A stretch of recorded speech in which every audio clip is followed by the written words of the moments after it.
वहीं अस्सलाम वालेकुम नाजरीन। कुछ अरसे से दुनिया में नहर स्विस के बारे में बहस चल रही है। अभी भी नहर स्विस में चंद माह कबल फंसने वाले एक बहरी जहाज से होने वाले मुआशी नुकसान की बाज़गुश थमी नहीं है और नहर स्विस इंतजामिया और जहाज के मालकान के दरमियान अब तक इस हवाले से मुज़ाकरात चल रहे हैं। लेकिन क्या आपको पता है, नहर स्विस के अलावा भी दुनिया में एक ऐसी नहर है जो इस कदर अहम है कि अमेरिका की मईशत को जैम करके रख सकती है, और इस नहर का नाम है पनामा नहर। नहर स्विस के अलावा भी बहुत से रास्ते हैं जो दुनिया के समुद्रों को आपस में मिलाकर बहरी जहाजों के लिए वक्त और ईंधन की बचत मुमकिन बनाते हैं। जी हाँ, वस्ती अमेरिका में पनामा नहर ऐसी ही एक नहर है जो बहरुल काहिल यानी अटलांटिक सी और बहरे ओकियानोस को आपस में मिलाती है। इस वीडियो में हम आपको इस पनामा नहर के बारे में बताएंगे कि ये दुनिया में किस कदर अहम और कैसे सिर्फ इस एक नहर से अमेरिका की तिजारत को जैम करके इस दुनिया का नकारा तरीन मुल्क बनाया जा सकता है। दुनिया में तिजारत समुद्र से होती है और इस तिजारत पर सियासत के जरिए अमेरिका ने पिछली एक सदी से अपना एक मुकाम बनाए रखा हुआ। लेकिन अगर इसकी सियासत खत्म हो जाए और दूसरा ये नहर बंद हो जाए तो अमेरिका की मईशत जैम हो जाए और इसके लिए दुनिया पर अपना वजूद बरकरार रखना मुश्किल हो जाए। जी हाँ, बात हो रही है नहर पनामा की, जहाँ से आलमी तिजारत का 5 से 6% हर साल गुजरता है।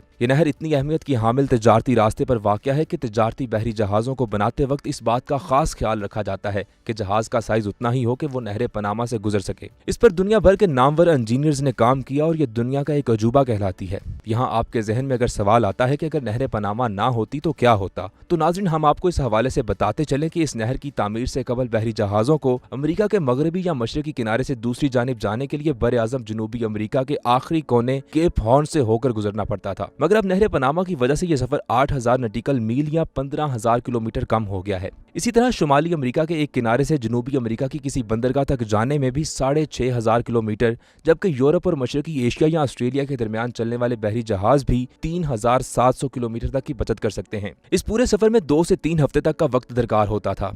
ताहम अब नहर पनामा के एक किनारे से दूसरे किनारे तक सिर्फ 10 घंटे में पहुंचा जा सकता है। यानी न्यूयॉर्क से सैन फ्रांसिस्को के दरमियान बहरी फासला 9500 किलोमीटर हो गया, जो इससे पहले रास हॉर्न के गिर्द चक्कर लगाने पर 22500 किलोमीटर था। किस कदर फासला कम और अमेरिका के अहम तरीन शहर आपस में जुड़ गए। यहाँ आप सोच रहे होंगे कि नहर स्विस भी तो 2 समुद्रों को आपस में मिलाती है, तो फिर नहर पनामा की इतनी तारीफ क्यों? तो जनाब, जवाब यह है कि नहर स्विस जिन 2 समुद्रों को आपस में मिलाती है उनमें पानी की सतह तकरीबन बराबर है, इसलिए यहाँ से गुजरने के लिए बहरी जहाजों को सिर्फ इसमें दाखिल होना होता है। इसके अलावा नहर स्विस की चौड़ाई 205 से लेकर 225 मीटर तक है। मगर नहर पनामा का मामला इतना सादा नहीं है। इसकी तामीर के लिए मतलूबा खुदाई को कम रखने के लिए एक मसनूई झील बनाई गई है जो सतह समुद्र से 85 फीट बुलंद है। जब भी कोई बहरी जहाज नहर पनामा को पार करना चाहता है तो ये सबसे पहले लॉक कहलाने वाले एक चैम्बर में दाखिल होता है। फिर इस चैम्बर में पानी की मिकदार बढ़ने लगती है, यहाँ तक कि ये अपने से ज्यादा बुलंदी पर मौजूद दूसरे चैम्बर के बराबर पहुंच जाता है। इस मौके पर जहाज के लिए दूसरे चैम्बर के दरवाजे खोल दिए जाते हैं और ये अगले चैम्बर में दाखिल हो जाता है। इसके बाद अगले चैम्बर में पानी की मिकदार बढ़ने लगती है और फिर ये बहरी जहाज 85 फीट बुलंद गेटून झील में दाखिल हो जाता है। उस वक्त ये जहाज इस झील को पार करता है और दूसरी जानिब मौजूद लॉक्स तक पहुंचता है, जहां इसे चैम्बर में दाखिल करके पानी की मिकदार घटाई जाती है। 3 मरहलों पर मुश्तमिल इस उतराई के अमल से गुजरने के बाद जहाज दूसरी जानिब मौजूद समुद्र की सतह के बराबर पहुंच जाता है। पनामा नहर की सबसे हैरान कुन चीज इसके बंद और खुलने वाले दरवाजे हैं, जो जहाज को बुलंदी पर और बुलंदी से नीचे आसानी से उतारते हैं। ये ऐसे ही है जैसे जहाज कोई पहाड़ चढ़ रहा हो और फिर नीचे उतर रहा हो। ये नहर झील के टून और समुद्र का मिलाप है और ये झील सतह समुद्र से काफी बुलंद है, इसलिए इस झील के दोनों जानिब दरवाजे नस्ब किए गए हैं जिनमें पानी को कम या ज्यादा करके बहरी जहाज को झील की सतह पर लाया जाता है। इस तरह जहाज झील अबूर करके दोबारा नहर और बादजा समुद्र में पहुंच जाता है। मसलन जो जहाज ओकियानोस की तरफ से नहर में दाखिल हुआ, इसे बंदों के पहले सिलसिले में सतह बहर से 85 फीट की बुलंदी पर उठाया जाता है। फिर जहाज एक और बंद से गुजरता हुआ बहरुल काहिल की जानिब आखिरी सिलसिले के बंद में आम सतह पर आ जाता है और बेतकल्लफ दूसरे समुद्र में दाखिल हो जाता है। इस तरह ये इंजीनियरिंग का बहुत बड़ा मंसूबा है। अब हम बात करते हैं इस नहर की तिजारत अमेरिका के लिए कितनी अहम है। नाज़रीन, माली साल 2020 में नहर पनामा को छोटे बड़े 13,369 जहाजों और कश्तियों ने अबूर किया, जिसमें से 12,245 वो तिजारती जहाज थे जो एक समुद्र से दूसरे समुद्र तक जा रहे थे। इस पूरे साल में नहर पनामा को टूल टैक्स की मद में 2.67 अरब डॉलर की कमाई हासिल हुई। इसी तरह नहर पनामा के जरिए हर तरह के सामान की आमदोरफ्त होती है। तमाम अजनास, कोयला, खुर्दनी तेल, केमिकल्स, ज़रूरी पैदावार और मादनियात सरे फहरिस्त हैं। अमेरिका दुनिया का सबसे बड़ा दरामद कुनिंदा मुल्क और चीन दुनिया का सबसे बड़ा बरामद कुनिंदा मुल्क है, इसलिए ये दोनों मुमालिक सामान की तरसील के एतबार से सरे फहरिस्त हैं। माली साल 2020 में यहाँ से अमेरिका के लिए जाने वाला सामान और अमेरिका से दूसरे ममालिक को जाने वाला सामान नहर पनामा से होने वाली सामान की कुल तरसील का 68.8% था, जबकि इसके मुकाबले में चीन का हिस्सा 15.6% रहा था।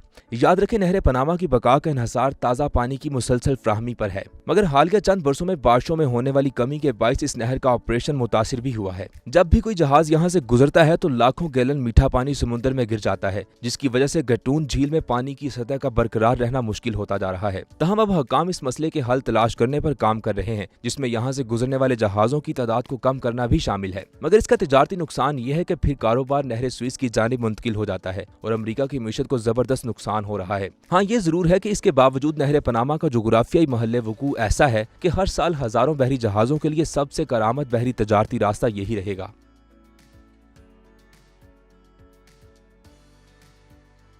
لیکن امریکہ کے پاس یہ نایاب ہیرا آیا کہاں سے؟ یہاں اس منصوبے کی تاریخ پر اگر نظر ڈالیں تو اس پر کام سن 1881 میں فرانسیسی سفارتکار فرڈینانڈ ڈی لیسیپس نے اس نہر کی تیاری پر کام شروع کیا تاکہ مغرب کو عروج پر لے کر جایا جا سکے، لیکن وسطی امریکہ کی جنگلات، دریاؤں اور پہاڑوں سے اس نہر کی کھدائی اتنا آسان کام نہیں تھا۔ ہر ماہ 200 کے قریب کارکن زرد بخار اور ملیریا جیسی بیماریوں اور حادثات میں ہلاک ہو رہے تھے، لیکن فرانس ان پر رحم نہیں کھا رہا تھا۔ بعد میں عالمی طاقتوں کے دباؤ پر اسے کام بند کرنا پڑا۔ اس کے بعد امریکہ نے اس منصوبے کو اپنا بنا لیا اور فرانس کو منہ کی کھانا پڑی۔ اس کو یہ منصوبہ فروخت کرنے میں بھی بھاری نقصان اٹھانا پڑا۔ یہ تاریخ بھی بہت دلچسپ ہے کہ امریکہ نے اس کے لیے کیا چال چلی۔ امریکی صدر تھیوڈور روزویلٹ اس منصوبے کو امریکہ کے لیے بطور عالمی طاقت بہت اہم تصور کرتے تھے، چنانچہ انہوں نے کانگریس پر بہت دباؤ ڈالا کہ وہ فرانس سے اس منصوبے کے حقوق خرید لے۔ امریکہ کے وزیر خارجہ جان ہے اور کولمبیا کے ناظم علامہ ٹامس ہیرن کے درمیان نہر پاناما کی زمین امریکہ کو لیز پر دیے جانے کے لیے معاہدہ طے پایا، تاہم کولمبیا کی پارلیمان سے اسے منظوری نہ مل سکی۔ پاناما اس وقت کولمبیا کا حصہ تھا اور وہاں لوگوں میں علیحدگی پسند جذبات موجود تھے، چنانچہ امریکہ نے ان کا استعمال کرتے ہوئے پاناما کی آزادی کی حمایت کی، باغیوں کی مدد کی اور پاناما کو خود مختار ملک تسلیم کرنے والا دنیا کا پہلا ملک بن گیا۔ اس کے بعد امریکہ اور پاناما کے درمیان معاہدہ طے پا گیا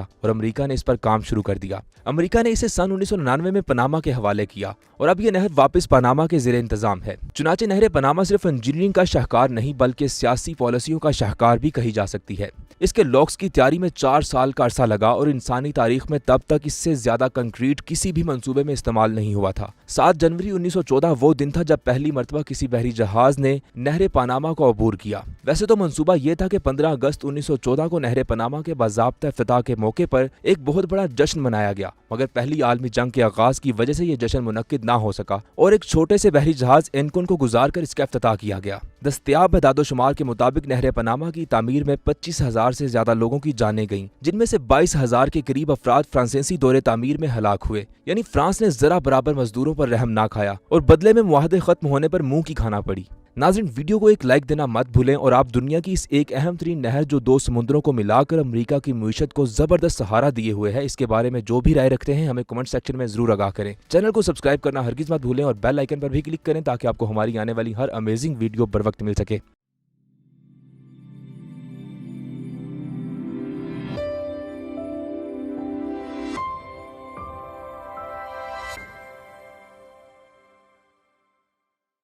یہ ویڈیو سوشون کے تعاون سے پیش کی گئی ہے۔ سوشون پاکستان کا national social media network ہے۔ اپنا اکاؤنٹ بنانے کے لیے soshon.com پر جائیں یا گوگل پلے اسٹور اور ایپل ایپ اسٹور سے سوشون ایپ ڈاؤن لوڈ کریں اور پاکستان کا اپنا سوشل میڈیا استعمال